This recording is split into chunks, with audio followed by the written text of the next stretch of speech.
meu convidado hoje aqui no Jornal 96 é o líder do governo na Assembleia Legislativa, o deputado Disson Lisboa, do PSD. Bom dia, Disson. Bom dia, Diógenes. Bom dia aos ouvintes da 96. O pacote iniciou com 18 medidas. Ontem o governo encaminhou mais duas, né? A do abono e a da extinção de alguns órgãos do governo do Estado. Vamos fazer aqui um balanço do pacote até agora. O que é que foi votado, já aprovado? Votamos o FUNFI, um projeto do PPA, que era uma matéria simples para colocar o FINISA, que é aquele empréstimo, o famoso empréstimo dos 698 milhões. Aprovamos o FUNFI, que é o acesso aos fundos previdenciários. Ao que resta, né, deputado? Eu tenho um pensamento, Diógenes, o seguinte, e deixei isso claro numa entrevista. Eu acho que quando se tem uma dificuldade, se o Estado tem uma poupança, se o servidor tem uma poupança na Previdência, eu acho que tem que se valer dela. O FUNFI, gente, só para esclarecer, é o Fundo Financeiro da Previdência do Estado do Rio Grande do Norte. Criado a partir de 2005 para cá, né? Os servidores anterior a isso não tem essa contribuição. Por isso que houve a unificação. Então nós aprovamos o FUNFI, 14 votos, precisava de 13, foi uma votação apertada. E agora, essa semana, vamos tratar de alíquota, que é saindo de 11% para 14%, que é um tema bem polêmico na casa. Muito polêmico. No entanto, eu tenho me aprofundado nessa questão previdenciária. Agora há pouco estava ouvindo aqui o comentário do seu programa, né, do Luciano Kleiber. A questão previdenciária é uma questão que tem que ser enfrentada com urgência, na minha opinião. Não é uma matéria simpática, eu tenho sido muito cobrado por isso, mas eu estou convencido, Jorge, que o grande problema do Estado não é um problema fiscal. Não é? O Estado deve apenas 2,47% do seu orçamento. Endividamento público. É muito pequeno. É como se alguém que tivesse um salário de R$1.000 pagasse 20 e poucos reais de prestação. O problema é o custeio, as despesas correntes líquidas, né, deputado? Diógenes, o custeio do Estado, ele hoje está em 38 milhões, 16 milhões para a saúde, que o ideal seria 22, 23 milhões. O custeio é menor do que 2014, o Estado não tem conseguido colocar mais dinheiro no custeio. E quando o governador entrou em 2015, tinha que aportar 50 milhões do déficit previdenciário. Hoje está em 132. Então, se não estancar isso, se não parar, se não diminuir, atenuar, eu acho que o Estado não tem futuro. De modo amplo, a gente, quando fala de custeio, a gente fala também na questão do pessoal, que é o grande problema do Estado do Rio Grande do Norte, que descumpre a lei de responsabilidade fiscal desde 2014. Além do limite máximo, que não pode continuar desse jeito, não? Exatamente. Então, o Estado hoje está no limite legal, que é o limite máximo, né? Não está nem no prudencial. E não consegue se baixar. Há um projeto também nesse pacote fiscal que impede esse crescimento vegetativo da folha. Ele segura.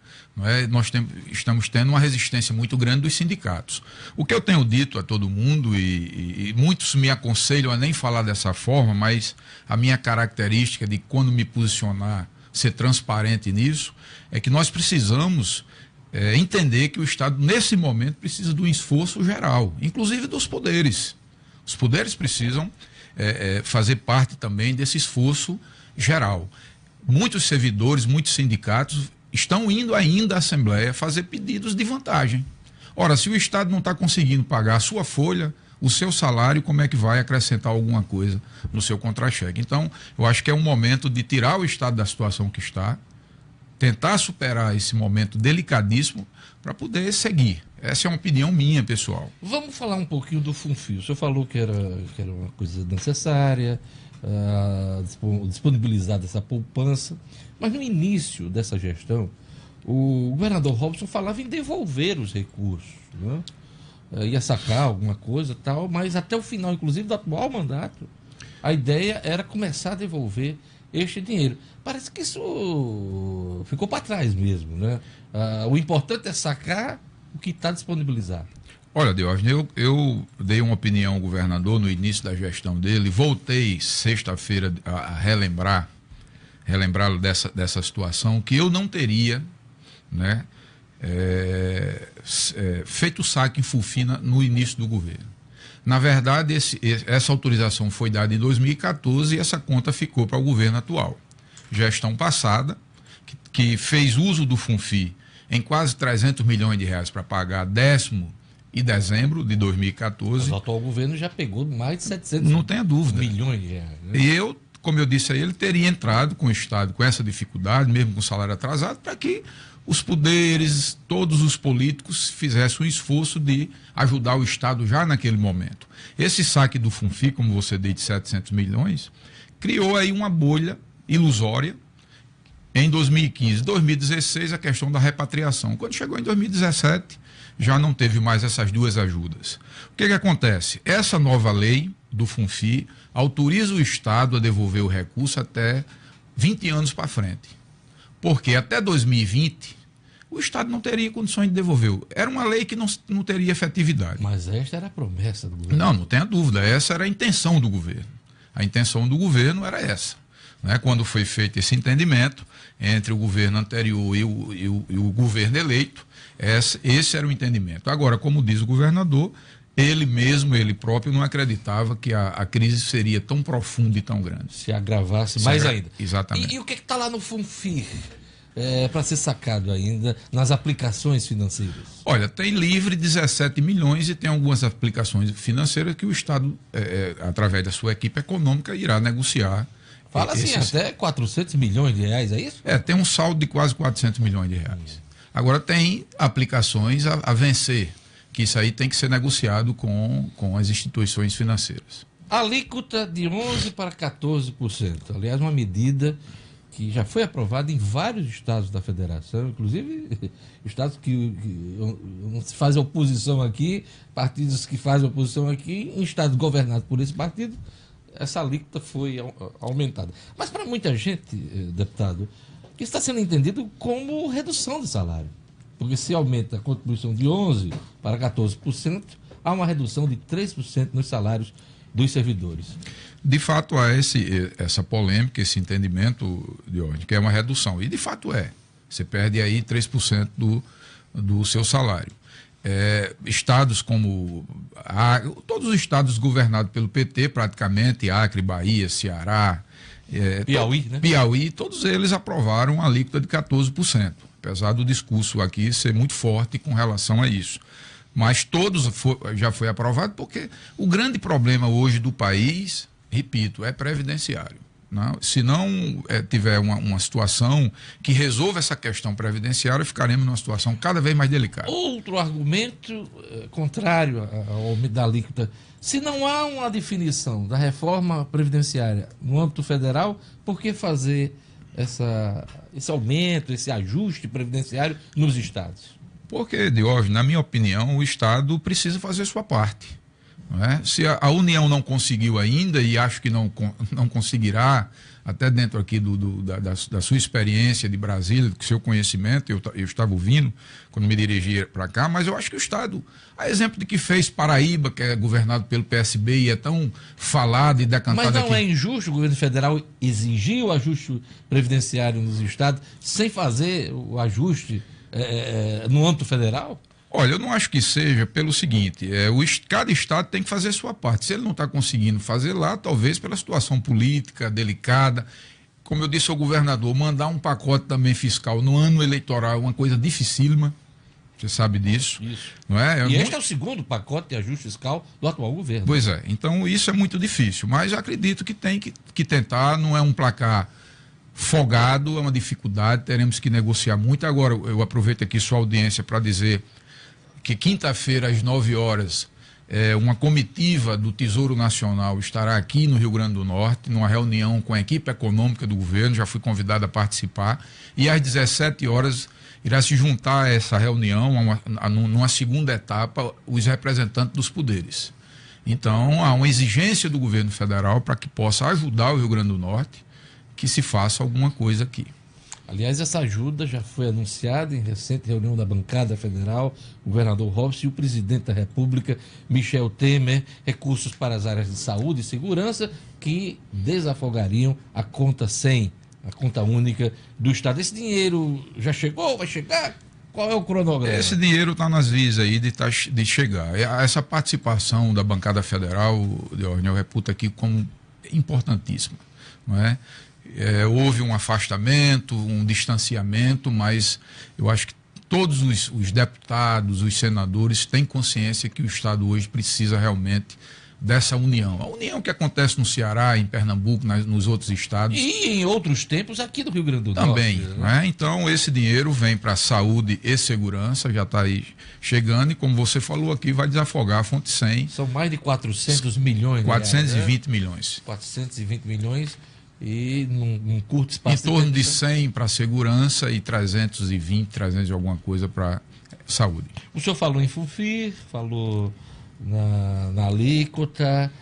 O que é que também está emperrado aí no ajuste? O que é que precisa ser negociado com os deputados, a oposição? Olha, Deus, nós temos. O pacote é muito extenso, né? Mas tem alguns projetos que eu reputo de grande importância. Por exemplo, a compensação dos servidores cedidos. O servidor que é cedido pelo executivo a qualquer poder, que esse poder pague por esse servidor. Há uma resistência, mas é importante. São quase 70 milhões de reais que o executivo paga por ano por esses servidores cedidos. Acho que isso é importante. Outra matéria, que é uma PEC, que tem uma tramitação diferenciada na casa, é que qualquer governante que conceda algum tipo de vantagem, algum aumento, ele faça isso dentro da sua própria gestão. Porque agora está se pagando muita coisa de gestões anteriores. Planos e cargos e salário que foi aprovado na Assembleia por outros governantes que caiu agora. Inclusive, muitos dos planos com o apoio do então presidente da Assembleia Legislativa, Robinson Faria, na mensagem recente dele, nas redes sociais, inclusive a gente transmitiu aqui e também no portal No Minuto, ele reconhece que a conta chegou, né? Com certeza. A aprovação desses planos foi errada, na sua opinião, deputado Odisson? Olha, Diógenes, está provado que sim. Se o Estado hoje não tem condições de pagar, está provado que sim. Naquela época já se avisava que essa conta iria chegar, que era um risco para as finanças do Estado. Eu lembro que esse alerta foi feito, foi dado. Por isso que eu disse aqui no início do seu programa que nós temos que fazer esse enfrentamento com muita seriedade, porque muitas vezes, como eu disse aqui, o servidor pede alguma vantagem, o parlamentar até emenda, querendo colocar essa emenda, e o Estado não pode pagar. Então você dá uma coisa que não pode entregar. Então eu tenho dito isso, esse posicionamento é um posicionamento que muitas vezes não é compreendido, mas é importante que se coloque de forma muito transparente. Exoneração de servidores. O que é que está sendo discutido e o que é que vai prevalecer, na sua opinião? Olha, o governador sabe que essas exonerações elas deveriam ter sido feitas desde de 2015. Mas ele sempre declarou que não ia demitir, dispensar, exonerar servidores. A mim, em inúmeras entrevistas. E a mim também em inúmeras reuniões. Mas a intenção dele é uma, a realidade é outra. Existe a semana passada, o secretário Cristiano Feitosa esteve na Assembleia explicando, detalhando aos deputados. Me parece que 88 funcionários da UERN, que têm sido admitidos sem concurso público e tido a sua efetividade através de uma lei estadual, o Supremo derrubou isso. Eu já ouvi até notícia, nota do governo, dizendo que essas demissões na UERN não tem nada a ver com pacote fiscal. Tem? Não tem. Essa lei não está, esse projeto não foi encaminhado. Isso é uma decisão do Supremo que o governo agora deu cumprimento. Mas faz parte do novo entendimento do governo. Não faz parte do governo do pacote fiscal. É importante que se diga isso. Essa matéria não está. Inclusive, o presidente da Assembleia fez um pronunciamento justamente explicando isso. Eu estou esclarecer porque claro, você fez referência agora a essas demissões, mais de 80 na UERN. Né? Não tem aqui nada na Assembleia, nesses 20 projetos que foi a Assembleia, já aprovado alguns, nada sobre demissão. Perfeito. Mas o que está previsto aí em termos de exonerações? 20%, a lei de responsabilidade fiscal exige 20% dos cargos comissionados, que é vai ser só quantitativo, porque nós temos hoje 1.380 funcionários comissionados, o valor pequeno, é a menor folha de comissionado do país, então, mas como a lei de responsabilidade fiscal exige, será feito isso. Alguns funcionários da Data Norte, que já são aposentados, é bom que se diga isso, esses funcionários são aposentados, mas também recebem pelo governo. Esses que são aposentados, o governo vai fazer a sua exoneração, porque ele não ficará sem salário. E outras medidas que o secretário Cristiano, juntamente com o secretário Gustavo, está estudando para fazer esse ajuste dentro da lei de responsabilidade fiscal. Pois há uma expectativa de economia, deputado, corrija se eu estiver errado, de 6 milhões, quase 6 milhões de reais por mês. Isso. Caso essas exonerações sejam efetivadas, né? Então, isso é o que está previsto. Essas exonerações e os funcionários cedidos daria uma economia ao Estado de em torno de 135 milhões ano. Pois é, mas fala-se que é muito mais, é necessário muito mais. O Estado precisa economizar uns 90 milhões de reais na folha. É isso? É isso mesmo. 90 milhões por mês? Por mês. Diógenes, hoje o Estado tem a receita menor, 108 milhões mês do que a sua despesa. Então é um valor muito grande. Esse déficit previdenciário, como eu lhe falei, aumentou 160% nesses últimos 3 anos. Aposentaram-se quase 12 mil funcionários ativos de 2015 a 2017. Tínhamos 65 mil ativos, hoje nós temos 53 para 51. É quase 1 para 1. Isso aí é uma conta que não fecha. A extinção de empresas do turismo, gestão de ativos, vai nesse esforço de reduzir folha também. Vai, na nova convocação, na nova convocação, essas duas empresas serão Já extintas. tem data para essa nova convocação? Nossa convocação já foi feita pelo governo, é uma segunda convocação, uma convocação paralela à primeira. Né? Nós vamos discutir, vamos aprovar ainda. Mas é só uma formalização. Na verdade, a convocação é uma só, o esforço exatamente. Extraordinário para aprovar o ajuste. E junto com essa segunda convocação vem o abono do 13º. Tá. Como é que vai funcionar esse abono? Só para o nosso ouvinte entender. Esse abono, o Estado vai tomar esse empréstimo, a exemplo do que fez o Rio Grande do Sul, no mercado financeiro. Né? O funcionário vai receber de forma única, integral, e o Estado paga essa parcela por ele, colocada no seu contra-cheque como uma consignação. O funcionário que não quiser aderir... O abono é único, vai ser pago de uma vez? De uma vez. O Estado parece que vai pagar em 6 parcelas? 6 parcelas. Né? Existe até uma possibilidade de uma carência para o Estado aí de 6 meses para começar a pagar. Está se negociando isso com a equipe econômica do governo.